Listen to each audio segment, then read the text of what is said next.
इथे मी अर्धा किलो सुरमई घेतलेली आहे। अर्धा किलोमध्ये हे दोनच पीस आलेले आहेत। हे मोठे पीस आहेत, तुम्ही बघू शकता।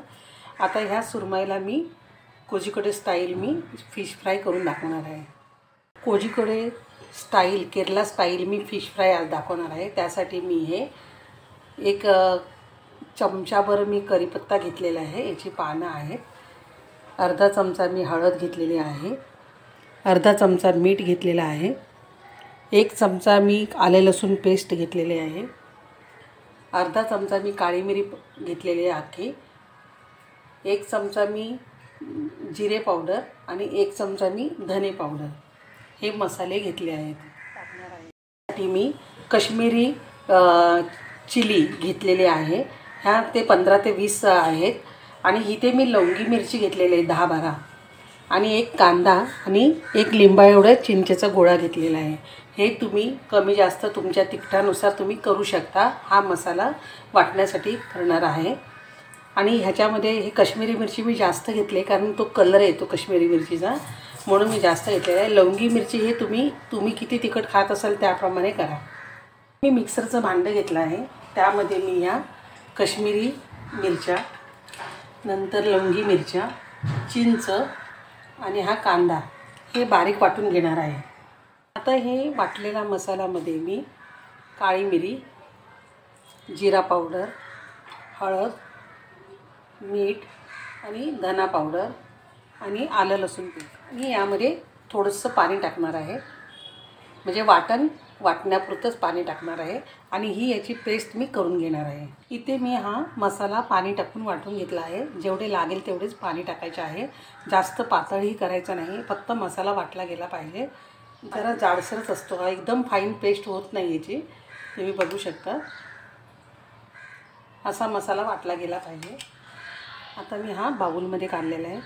तुम्ही हा मसाला बनवून ठेवला तरी चालते। ज्या वेळेला तुम्हाला फिश करायचं असेल त्यावेळेला हा मसाला तुम्ही फ्रीजमधून काढून लावू शकता।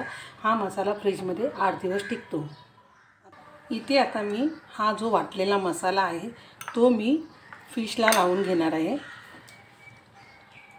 असं पूर्ण फिशला सगळीकडून हा मसाला चांगला लागला गेला पाहिजे। असा सर्व मसाला फिशला लावून घ्यायचा आहे आणि 10 मिनिटं मुरवत ठेवायचा आहे आणि नंतर तळायचा आहे। हा मसाला मी फिशला लावून घेतला आहे। इथे मी एक पॅन ठेवला आहे, त्याच्यामध्ये मी हे 1 वाटी तेल घेतलेलं आहे, त्यामध्ये मी हा कढीपत्ता तळून घेणार आहे। आता हा कढीपत्ता तळून झाला आहे, तो मी काढून घेत आहे। असा मी तळून काढून घेतला आहे।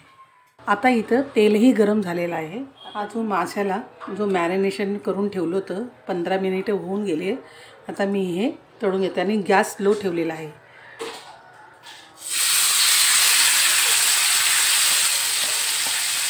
आणि याच्यावर हा मसाला आता एक बाजू शेकली गेली आहे, मी आता उलटून घेत आहे।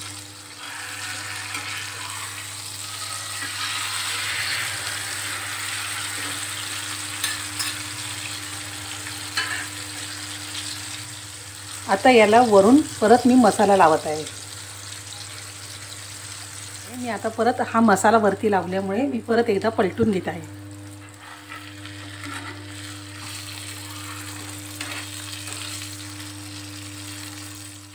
फिश फ्राय झालेला आहे, मसालाही चांगला फ्राय झालेला आहे। आता हे मी प्लेटमध्ये काढून घेत आहे। इथे पॅनमध्ये जे मसाला आणि तेल उरलेलं आहे त्याच पॅनमध्ये मी हा मासा मी तळून घेणार आहे। हा जास्त तळायचा नाही आहे, थोडासा शिजला गेला की मी गॅस बंद करणार आहे।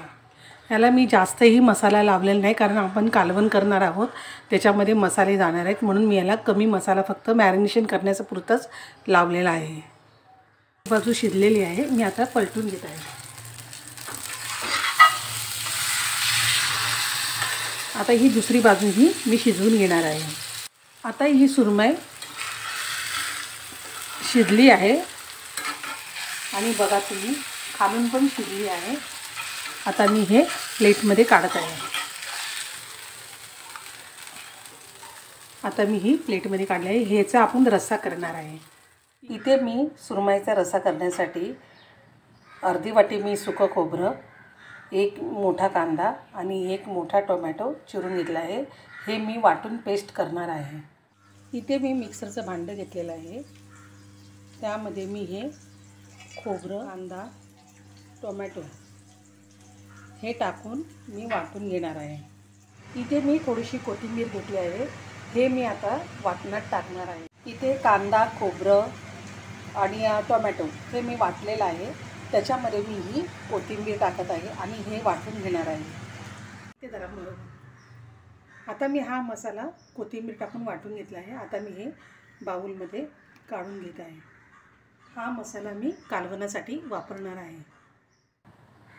फिश करीसाठी मसाले, त्यासाठी मी हे 3 चमचे घरगुती लाल तिखट घेतलं आहे. अर्धा चमचा मीठ घेतला आहे. 1 चमचा मी गव्हाचं पीठ घेतलेलं आहे. 1 छोटा टीस्पून धने पावडर घेतलेली आहे. अर्धा टीस्पून हळद घेतलेली आहे. 1 टेबलस्पून आले लसूण पेस्ट घेतलेले आहे. 1 टीस्पून जिरे पावडर घेतलेले आहे आणि 2 कोकम घेतलेले आहे. हे सर्व साहित्य रशासाठी लागणार आहे. इथे कालवणासाठी मी 1 वाटी तेल घेतलेलं आहे. इथे कढई गरम झाली आहे. आता मी इथे हे 1 वाटी तेल टाकत आहे. हे 100 ml तेल आहे.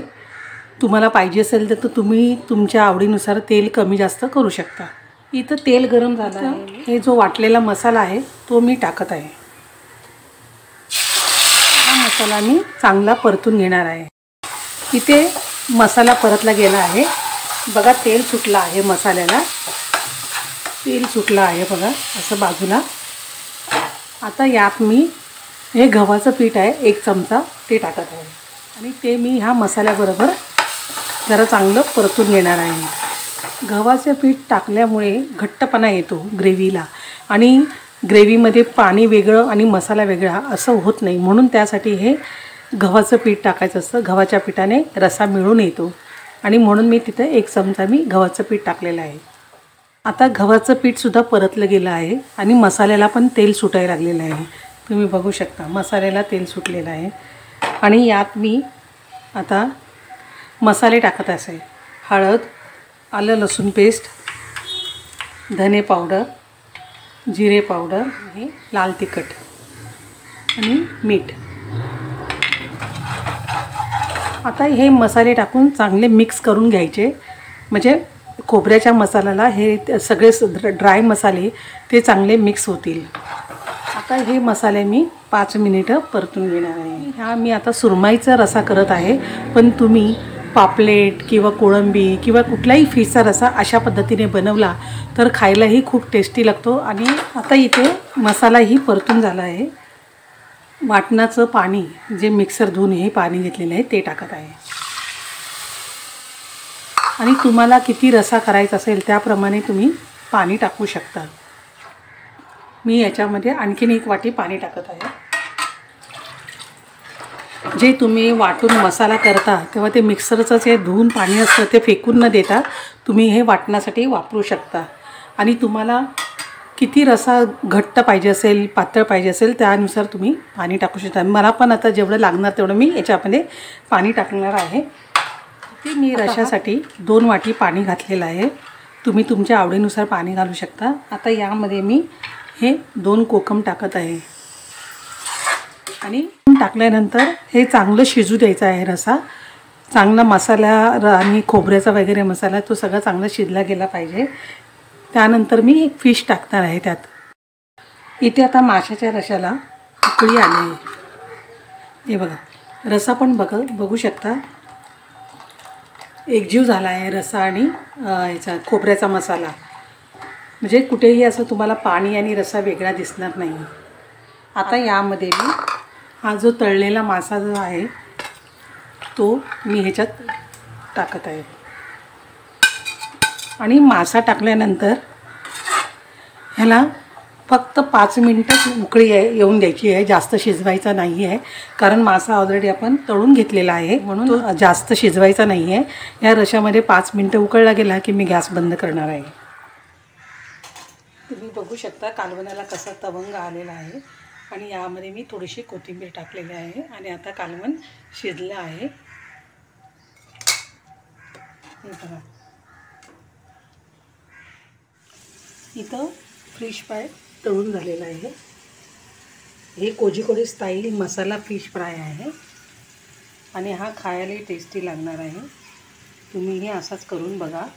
आता यावर मी हा जो तळलेला कढीपत्ता आहे तो टाकणार आहे.